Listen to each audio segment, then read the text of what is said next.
नमस्ते India, promise थोड़े ज्यादा का। अरे श्रीमती जी कुछ तो सस्ता लो। नहीं श्रीमान जी, सब बढ़िया लो। इसमें क्या खास बात है? थोड़े में ज्यादा स्वाद, यही तो है इसकी खास बात। क्या स्वाद है? अरे मेरे राजा, सबका राजा प्योर मसाला। अब छोलिया हो या लोबिया, सफेद चने या काले चने, सब कुछ मजेदार बने।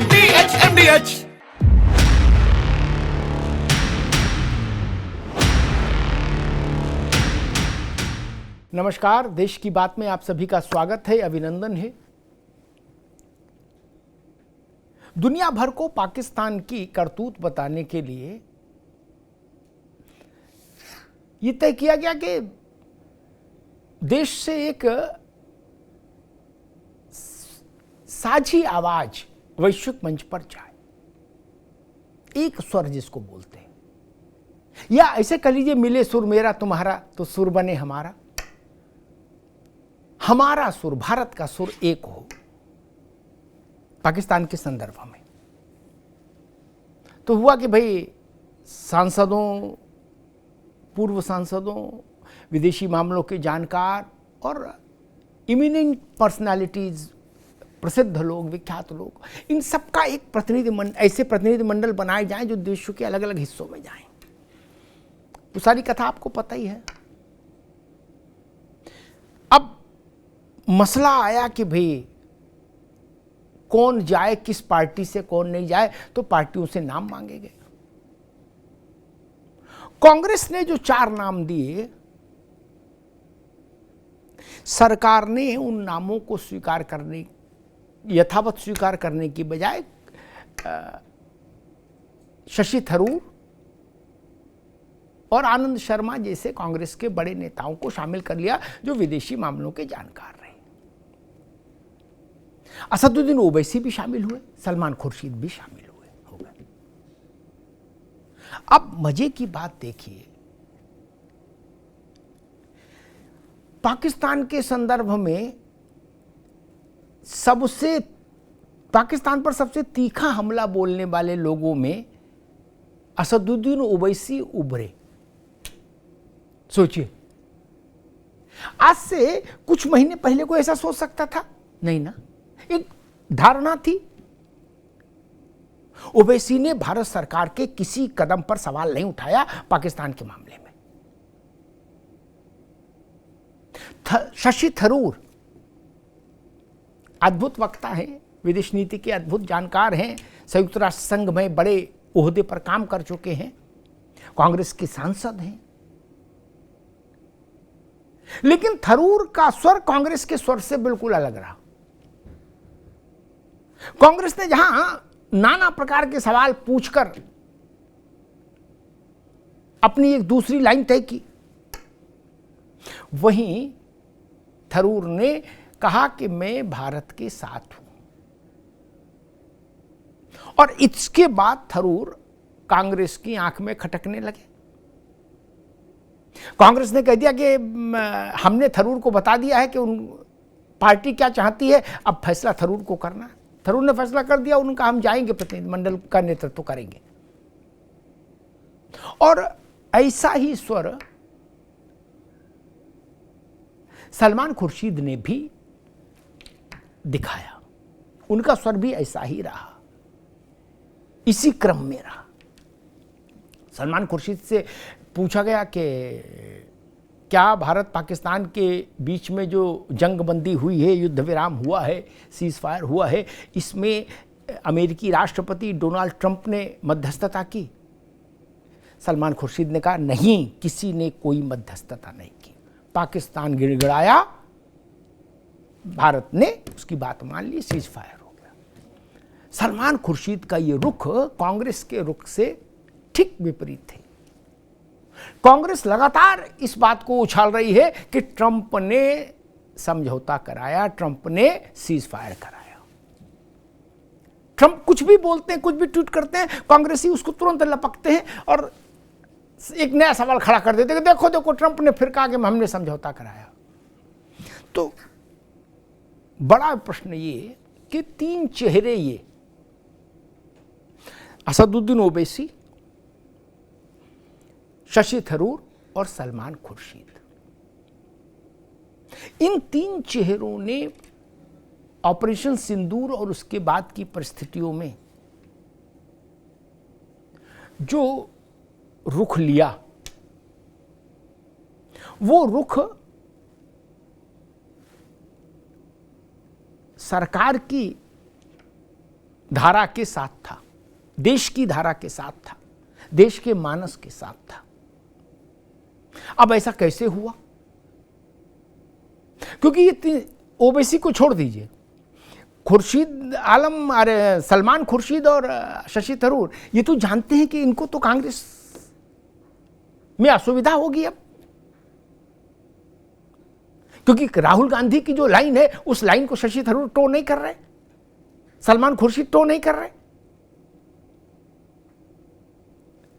तब सलमान खुर्शीद और शशि थरूर ने आखिर क्या भविष्य के लिए अपनी राजनीतिक दशा और दिशा अलग तय करने का मन बना लिया है? शशि थरूर के बारे में तो पहले से चर्चा है। अभी प्रधानमंत्री जब गए थे केरल तो मंच पर शशि थरूर और उनके बीच में बड़ी गर्मजोशी से मुलाकात हुई थी। तब अपने भाषण में प्रधानमंत्री ने कहा भी था कि आज मंच पर जो जो लोग बैठे हैं, इस सब दृश्य को देखकर बहुत सारे लोगों को मिर्ची लग जाएगी। लेकिन थरूर कांग्रेस में रहे या भाजपा में आए, वो विषय छोटा है। बड़ा विषय ये कि जब राष्ट्र की सुरक्षा और रक्षा का प्रश्न हो तो सुर एक होना चाहिए। सलमान खुर्शीद, ओवैसी और थरूर ने ये बताया है। मैं थोड़ा पीछे ले जाता हूं आपको। नरसिंह राव जी की सरकार थी, पाकिस्तान कश्मीर के विषय पर एक प्रस्ताव लेकर आया संयुक्त राष्ट्र संघ में। भारत की ओर से ये हुआ कि भाई कौन जाए पाकिस्तान का जवाब देने, दो दो हाथ करने। नरसिंह राव ने अटल बिहारी वाजपेयी को चुना नेता विपक्ष। सोचिए, क्या आज ऐसा संभव है? क्या आज ऐसा संभव था कि प्रधानमंत्री आज के नेता विपक्ष राहुल गांधी से कहते और राहुल जी उसको स्वीकार करते? नहीं, राहुल जी नहीं जाते, क्योंकि उनकी तो दिशा ही अलग है। वो तो सवाल ही पूछ रहे हैं रोज कि पहले ये बताओ कितने भारत के विमान, ये भारत के युद्धक विमान, फाइटर जेट्स कितने नष्ट हुए, कंप्रोमाइज किसने कराया, आदि तमाम सवाल है। लेकिन नरसिंह राव जी ने अटल बिहारी वाजपेयी को चुना और वाजपेयी ने अपने कंठ से भारत के स्वर को गुंजायमान किया वहां। और वाजपेयी के साथ कौन गया था? सलमान खुर्शीद। वाजपेयी जी और सलमान खुर्शीद की जोड़ी ने संयुक्त राष्ट्र संघ महासभा में पाकिस्तान को धुआं धुआं कर दिया। अपने तर्कों से पाकिस्तान को कहीं का नहीं छोड़ा था। सोचिए, देश का प्रश्न हो तो दलीय सीमाएं टूट जानी चाहिए। दलगत राजनीति के लिए बहुत समय पड़ा है। युद्ध काल में ये पूछना अच्छा नहीं कि ये पहले बताओ कि कितने फाइटर जेट नष्ट हुए हैं। ये इस तरह के सवाल दूसरे किस्म की ध्वनियां देते हैं, दूसरे किस्म का आभास देते हैं, लगता मंतव्य कुछ और है। लेकिन एक आप ये देखिए कि कांग्रेस चाहती तो अटल बिहारी वाजपेयी ने जो रुख नरसिंह राव के समय में लिया, वो रुख भी ले सकती थी पाकिस्तान के संदर्भ में। तो देश एक स्वर में बोल रहा है, ये संदेश जाता। अभी वो संदेश नहीं जा पाया, क्योंकि देश की सबसे बड़ी सबसे बड़ी विपक्षी पार्टी और सबसे पुरानी पार्टी कांग्रेस का ऑफिशियल रुख देश के रुख, सरकार के रुख से ठीक विपरीत दिशा में जाकर खड़ा हुआ। अब समय के साथ सवालों के उत्तर मिलते हैं, लेकिन जब युद्ध काल हो, चल रहा हो, तब सवालों से बचा जाता है। ये भी परंपरा रही है। और खास तौर पर जब राष्ट्र की रक्षा का प्रश्न हो, राष्ट्र की सुरक्षा का प्रश्न हो। आप सोचिए, विदेश मंत्रालय की संसदीय समिति की बैठक हुई, उसमें विदेश सचिव आए, शशि थरूर उस कमेटी के चेयरमैन थे। बाद में लोगों ने शशि थरूर से पूछा, पत्रकारों ने, कि विदेश सचिव ने सारी सवालों के जवाब दे दिए, आप लोग संतुष्ट हैं क्या? उन्होंने कहा, हाँ, हम लोग बिल्कुल संतुष्ट हैं। ये भाव, इस भाव ने शशि थरूर को इस पूरे परिप्रेक्ष्य में बड़ा बना दिया, अचानक से बड़ा चेहरा बना दिया। ओवैसी, असदुद्दीन ओवैसी को लेकर भी धारणा बदली है, कम से कम पाकिस्तान के मामले में। देश में आप किसी से बात करिए, वो कहेंगे भाई ओवैसी साहब ने मजा बांध दिया। और सलमान खुर्शीद ने देश के सम्मान के साथ खुद को खड़ा किया, देश के मान के साथ खुद को खड़ा किया, ये भी धारणा नीचे गई। तो तीन चेहरे, ओवैसी, थरूर और सलमान खुर्शीद, तीनों गैर भाजपाई चेहरे, और तीनों ने, जिसमें दो चेहरे तो कांग्रेस से ही हैं, थरूर और खुर्शीद, इन दोनों चेहरों ने अपनी पार्टी का गुस्सा मोल लेके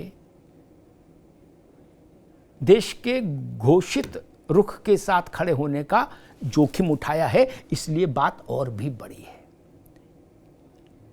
भविष्य के लिए शशि थरूर पर निगाह रखिए, सलमान खुर्शीद पर निगाह रखिए।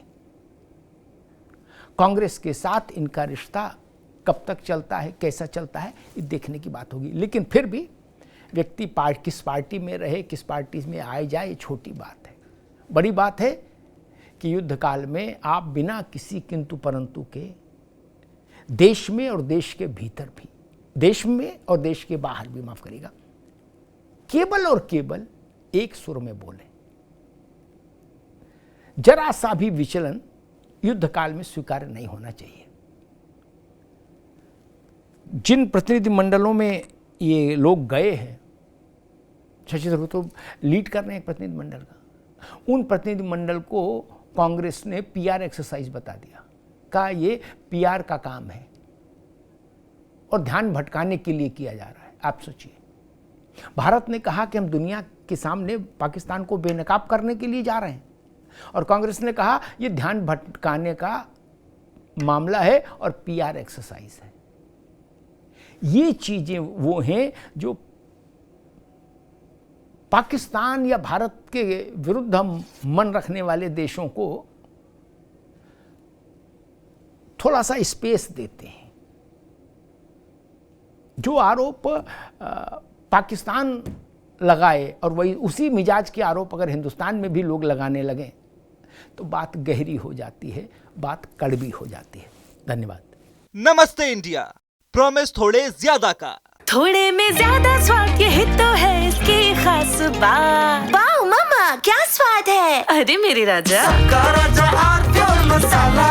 दादी के हाथों का जादू और खुशबू से महकता घर, माँ की मुस्कुराहट और खाने की सुगंध। MDH गरम मसाला, क्योंकि हर रिश्ता है स्वाद से जुड़ा।